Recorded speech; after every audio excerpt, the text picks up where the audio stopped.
চোর্সের মাধ্যমে একটা ইতিহাসে সবচেয়ে বড় ইয়াবা চালানাকে ধরতে যাচ্ছি। চোর্সের মাধ্যমে খবর পাইছি।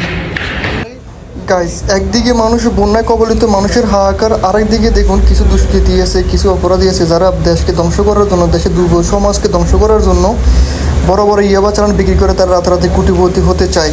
আজকে সেই জন্য একটা খবর পাইছি, সেজন্য এই গাড়িটাতে একটা ইয়াবার বড় একটা চালান অলরেডি আমরা সোর্সের মাধ্যমে খবর পেয়ে গাড়িটাকে জব্দ করি এবং তার পরিপ্রেক্ষিতে সাক্ষীদের উপস্থিতিতে গাড়িটাকে জব্দ করা হয়। একটা জিনিস মনে রাখবেন, যারা দেশকে লুটোপুটি করে খেতে চায় এবং বিদেশে টাকা পাচার করে, এসব ইয়াবা কারবারিরা, মাদক ব্যবসায়ীরা বড় বড় ইয়াবা চালান করে দেশটাকে ধ্বংস করে দিতে চাচ্ছে।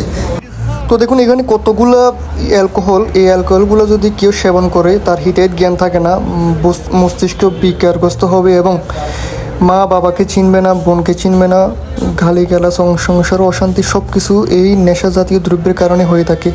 তো অলরেডি আমরা জব্দ করে ফেলছি। এখানে আমি অলরেডি নিয়ে যাচ্ছি আমাদের থানায়, অর্থাৎ ওখানে খোলাজারা হবে, সব কিছু খুলে টুলে হিসাব করে তারপর আদালতে আসামিসহ প্রেরণ করা হবে।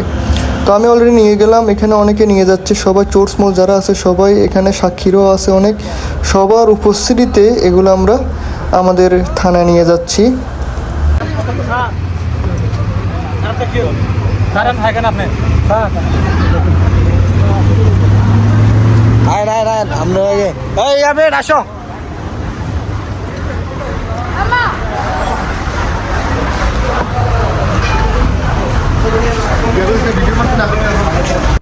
তো দেখুন অলরেডি আমাদের খোলাজারা শেষ, অনেকগুলো খুলে টুলে এইসব দেখুন বড় বড় আবার নেশা জাতীয় দ্রব্য, এগুলো যদি একটা কেউ খায় তার হিতাহিত জ্ঞান থাকবে না, বউ সংসার অশান্তি, পিতা মাতাকে চিনবে না, কাউকে চিনবে না।